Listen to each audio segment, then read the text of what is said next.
Yeah. Okay. So, hello, everyone. Welcome to the Health and Human Services Faith-Based Partnership Update. Just a reminder that you're in Track A. So, we have two speakers today, James Harris and Dr. Farah Abbasi. And James Harris is based in Maryland. He has received his pastoral and theological training for a full-time vocational ministry at the Austin Stone Community Church. He is currently an assistant at the U.S. Department of Health and Human Services, and he is also currently working on receiving his Master of Divinity from the Reformed Theological Seminary.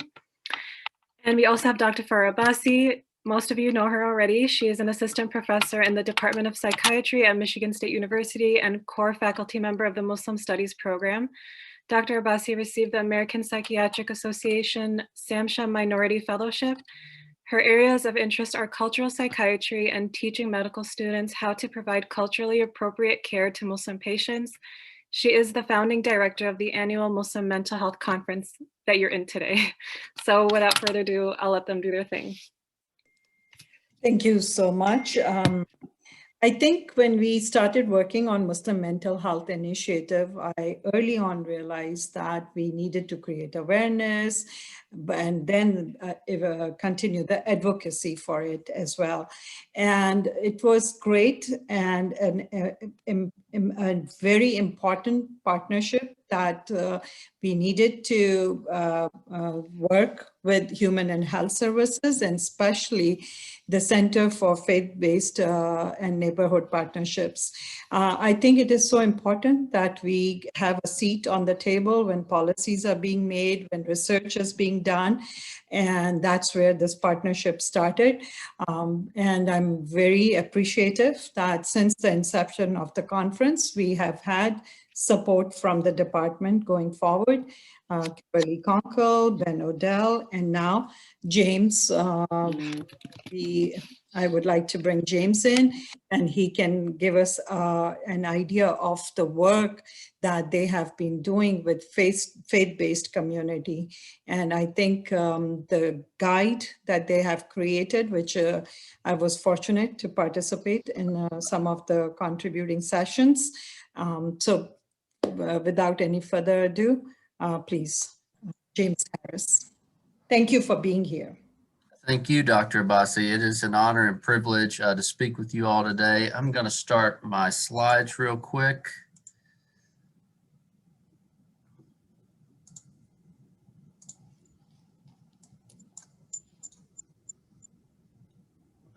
Okay.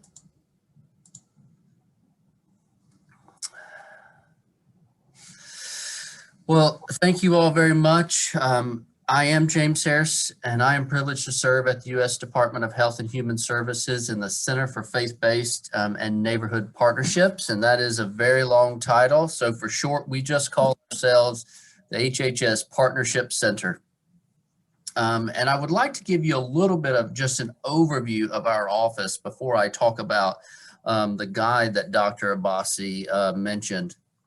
So the center was established in 2001 during the Bush administration and has continued now through the Biden-Harris administration. And we have had many different names and different leadership over the years, but we still have the same mission. And that is to strengthen the response of faith and community organizations to critical public health and human services issues and connect them with the continuum of care. Now, as you can imagine, we have been all COVID all the time in the recent months, working on prevention and strengthening confidence in the vaccine and broadening the equity of the distribution of the vaccine by increasing access to them in community settings, including houses of worship. In our work with communities, we are treating the pandemic both as a medical emergency as well as a chronic condition that is going to be with us for a while, and we will experience these more long-term effects. The remnants of trauma, the devastation to our mental health, the grief, and so many other symptoms of the disease that has affected too many lives and livelihoods will likely be with us for some time in the future. First, our office really seeks to educate and equip. we recognize that faith communities across this country are busy serving their community. And so one of the ways we do that is we send weekly and monthly communications that gather up information and resources from across HHS and her sister agencies, as you can see on the slide. And we pick resources that we think that will be helpful to leaders of national denominations and of cities and of nonprofits, as well as how to serve those in local communities and congregations. And you can see that we include information from NIH, SAMHSA, CDC, FDA, CMS, and others. And it includes the most current, up-to-date news and toolkits and research and e-learning opportunities. Weekly, we also include grants and funding notices from HHS and other federal agencies. So when a community or nonprofit may be eligible for those, we want to highlight that and get that information out and be a facilitator of faith-based and community organizations accessing those funds. And one of the things that we're very proud about is our communications go out in an easy to read and shareable format, so our partners can easily pick out what they need from that and share it with their network, whether that's in their own newsletter or on their social media, or however they want to get that information to their people. And so if you would like to receive any of this information or be on any of these lists, you can contact partnerships. That's partnerships with an S at hhs.gov, and we can take care of getting you on that. You can also go to our website, which I can put in the chat in a few minutes, and you can sign up for our newsletter at that spot. So moving on to the guide after an overview of the office, we all recognize that the COVID-19 outbreak has drastically affected the management of other diseases, including mental health. Quarantine and self-isolation have been a particular hardship for individuals experiencing mental health challenges. And so it has never been more important for us all to have eyes and ears on our community members and loved ones, and to know what to do if we recognize a crisis in someone's mental health. So in collaboration with mental health professionals and faith community leaders who have integrated mental health awareness and support into the life of their communities, the center created the Compassion in Action Guide, a guide for faith communities serving people experiencing mental illness and their caregivers. And the guide walks through 7 different principles that offer a framework for faith leaders to build their capacity to recognize and respond to individuals and their caregivers in crisis, and even refer individuals to professional services when that is needed. You can access this guide on our website, and you can certainly email us, and I would be happy to send you a PDF of that as well. So the Compassion in Action Guide is for faith communities that are seeking to serve people experiencing mental illness and their caregivers. And you can see on this slide, the guide outlines 7 principles that faith communities should consider as they take steps to implement principles towards safely and effectively serving individuals with mental illness and their caregivers. And last year, the center hosted a series of webinars highlighting practical steps that faith and community leaders are taking to address mental illness in their communities. The 7 principles and the actions that follow in this guide inform the first steps of a faith community and its leaders. It informs them to take these steps to address mental illness. And sometimes the first step is as simple as having a conversation with someone that doesn't require years of experience and training. Other times, small steps may require more learning to protect the safety and security of a loved one who may be experiencing mental illness. At all times, mental illness affects a person with inherent value of a faith community, and they have the opportunity to love, respect, and honor that person in the midst of their challenges. And at all times, mental illness affects someone who has a family who can be supported and encouraged and loved through the midst of a challenging diagnosis. As faith communities take these steps, we hope they lead to more steps in the journey alongside individuals with mental illness and their caregivers. I would like to highlight one of the principles in the short amount of time that we have today, and that is the complexities principle. Through the complexities principle, we enter into the complexities with people experiencing mental health challenges and their loved ones. And we do this with humility and empathy and compassion.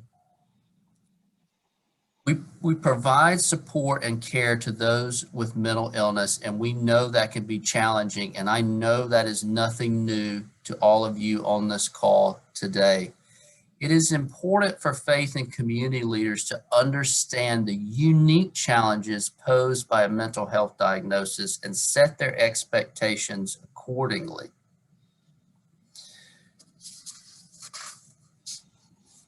And we know that COVID-19 has increased the complexities of this journey. And all of you know that. You probably have better real life examples than I do. But this is an opportunity for faith leaders and their communities to return to a listening and posture and an engaging posture as they seek to understand.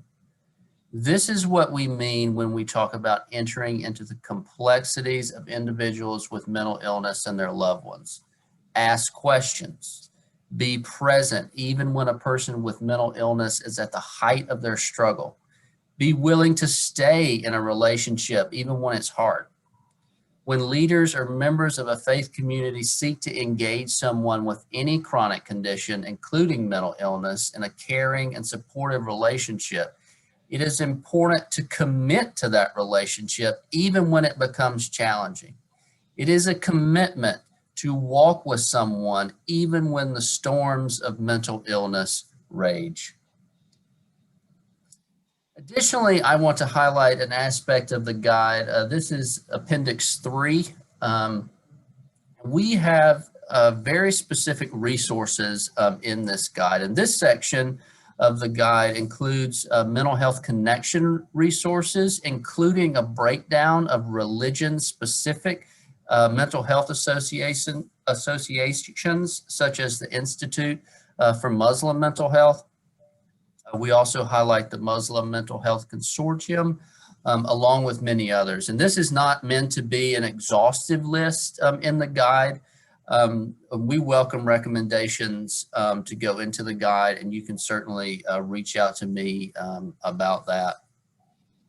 And I want to share with you our YouTube page. I mentioned earlier a webinar series that we did last year. You can access the recordings to that series as well as all of our other educational webinar content on our YouTube page. It's just youtube.com/HHS Partnership Center. And if you just Google or search that in YouTube, it will also just come up. So you can access the webinars that go through the Compassion in Action Guide and all the 7 principles in great detail with guests that we bring in and our partners that we worked on this with. And this is our contact information, that phone number there. I always answer that. It rings to me even when I'm not in the office like I am today. So we are eager to support this essential effort, and our contact information is here, both social media and our email and phone. So please don't hesitate to, reach out after today. If there's something you heard or something you'd like to talk about, we can certainly do that. And one thing that I can do for you is I can help connect you to the mental health experts that are here at the department. I can be a front door here at the Partnership Center to help you kind of navigate as we work through that. So thank you so much for allowing me to talk with you all today about the work of the Partnership Center. It really is an honor to be here. Thank you, Dr. Abbasi, for the invitation. And I am happy to take some questions about the work of our office. Noor, do we see any questions? So I do have a question while we receive other questions. So what is the scope and goal? Like, would this work be continued? What's the, like, I know right now all the focus is on COVID-19 and vaccination and giving access to the minority and vulnerable populations. But what's the scope with mental health work, and especially faith-based mental health work? Is there any like goals or timeline or continuing to work on these lines? That is a great question. And, mental health is certainly a priority of the department. As for the Partnership Center specifically, we're still very much in a time of transition. We're, getting ironed out of what those goals are. We are awaiting appointment of a new director. So that is a little bit of an unknown of exactly what we're going to do. But certainly we will be available here to help anyone kind of connect, and are certainly open to taking, any meetings to try to serve as best we can. Thank you. Do we have any questions from the audience? We don't have any questions yet, Dr. Bassi. If anybody wants to hop on. And they can be questions about the office in general. It doesn't necessarily just have to be about the mental health guide. I have a question, actually. It's not really about what you were doing with it's more of like a point that I noticed in your slides. So when I wanted to ask, what do you think is an appropriate time? I know you have to stick with someone in their mental health issues, and you have to, like, if you have like a relationship, a friendship or whatever, you want to be there for people who go through mental illness. But when is it an appropriate time for you to step back, and like, when do you know it's like, where's the line between like being there for them and then also taking care of your own self in those situations? Yeah, that's a great question. And I think the answers might not be one that you'll like. It varies from person to person. Mm-hmm. That's just true. And I think it varies from season to season. There are seasons of life when we have more bandwidth, and there are seasons of life when we have less. And I think we have to realize that. I think that's why it's important, as for faith and communities, their key aspect is like, you're not a lone individual in that. Mm-hmm. There's a group of people there, there's a community there, and I think that's really important. That's true. Yes, and I would add to that compassionate fatigue is real, burnout is real, and that is one goal with the conference, is to create that support system, that tribe, the multi-layer care. You don't feel you are the only one, and if you are feeling limited or this is beyond you at that moment, that can find resources to refer to. Or I think it is as important and more important to be aware of your own limitations, and self-care is very integral and imperative. Mm-hmm. I do see another comment. If Akila, you can read it in the chat. So we have someone asked, those who reach out to your Center of Muslim Faith and Mental Health Issues, who do you direct them to when asking for referrals? All right, can you read that one more time? Yeah. Those who reach out to your center for Muslim faith and mental health issues, who do you direct them to when asked for referrals? Yeah, so Dr. Abbasi would be very high on my list to contact, just honestly. We don't get a lot of inquiries from individuals. I can't even think of one that maybe have reached out to us as far as looking for a referral. In the guide, we do have a list of kind of resources, as I mentioned, that are religion specific. So when we do have a Muslim reach out to us or someone from the Jewish community, we can connect them with those organizations.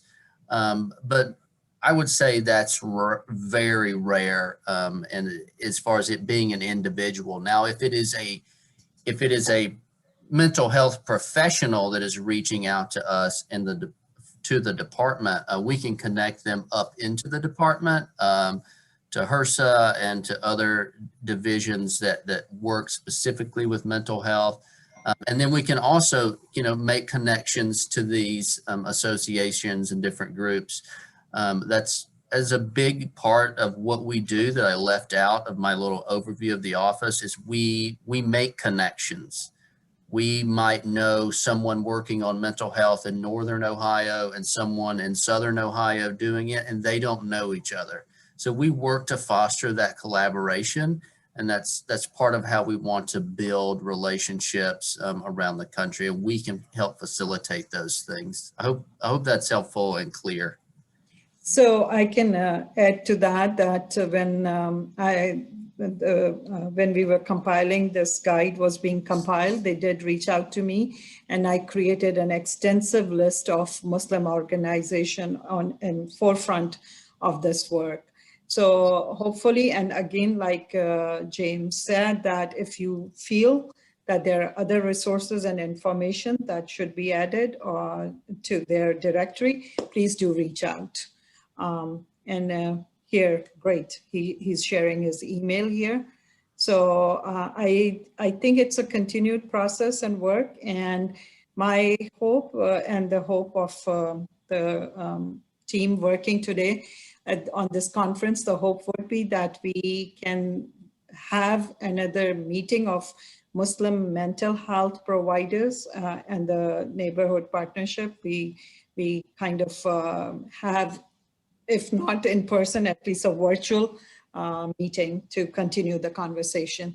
I saw another question in the chat box. Yep, I've got one that says, with the emphasis of the Biden administration on inclusion, how do you think this will manifest through your office? That's a great question, and that's certainly something that we're still ironing out. I would say there has honestly been a big work around equity in the vaccine. I think that's the first place that you're starting to see that take hold. And I really believe we have worked very hard with different groups. If you go to our YouTube page, you'll see, different groups that are represented there talking about the vaccine. We have worked to put out materials for the Spanish speaking community. So I really do know that we are working very hard, and the vaccine space is the most tangible spot right now. I know you have a question. I just want to ask one last one on my end. And there's a question out there saying, are you currently collaborating with organizations in Canada? Not to my knowledge. Our work is very domestically focused, whether it's mental health or COVID-19 or any of the other things that we work on. And that is because we're a very small team and we can't work on everything. But whoever asked that question, you're more than welcome to reach out to me. HHS obviously has, large international arms, and I can help make connections there if that's something you'd like. Thank you. Thank you. Yeah, we have one more question. Someone's asking, how exactly does the center work with local faith-based organizations? I see there are resources and pamphlets, but can we request individualized training? We haven't done individualized training recently. I won't say we won't do that going forward. We do provide a lot of, what we call technical assistance on different things, and those are done in one-off meetings. Most of how we get to local grassroots organizations is what we usually refer to as grass tops organizations. So we work with national level leaders. We have worked very closely recently with American Muslim health professionals.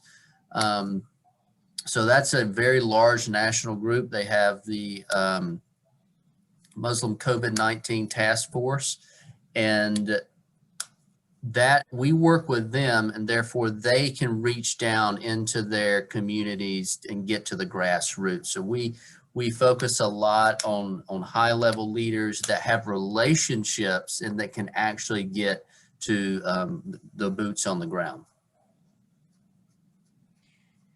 I think my last question and big concern is that the focus doesn't shift away from mental health. And so is any talk going on about continuing the annual mental health conference at the White House? That I don't know, but I will make a note and I can reach out to our White House team and highlight that for them. That's a very good question. Well, thank you. Thank you so much. Is there any other questions or comments or feedback? I did see Institute of Muslim Mental Health, Hamada Hamid, Dr. Hamada Hamid, do you have any questions, feedback? Yeah, thanks for joining us. I mean, we've been a partner, Farha and our organizations with HHS for a while now. We've had individual, meetings with you guys. We really appreciate your support. I guess so. I just I mentioned on the chat that in terms of directories, we have the directory on muslimmentalhealth.com. And so if you're not on the directory, you should be on it. Join the Institute and we'll put you on it. And then you can refer people to that for clinical care. I guess if we have time for one more question, for a lot of people on this meeting work with small organizations. In terms of opportunities to co-program with HHS, I imagine it's mostly educational programs or with your faith-based institute. Is there opportunities to co-program or co-host activities that are more educational in nature? Yes, the mental health webinar series that we did that covers the guide, that was co-hosted. We partnered with Columbia University and Dr. Lisa Miller to do that. So it's certainly something we do. Just so I'm completely honest, we just don't know what that looks like moving forward in the next few months until our new director is in place and things. We've had a secretary for a little over a week now, I believe. I think that's right. So we're definitely getting things going and look forward to future conversations about that. Thank you so much. Thank you. I have dropped the email address below just so it doesn't get lost in the chat.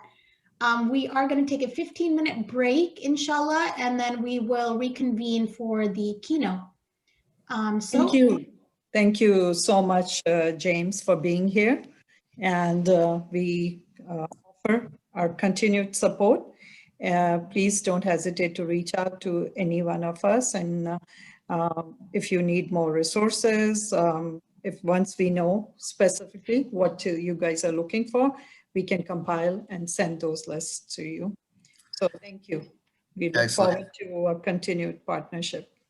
Thank you, Dr. Abbasi. We certainly look forward to that partnership as well. Thank you to everyone for allowing me to speak today. It has been my honor. I hope you have a wonderful day. Thank you. Thank you. I also just wanted to let everyone know the guide has been added to the WOVA app under the description area of this specific session, if you're looking for that guide. Assalamu alaikum.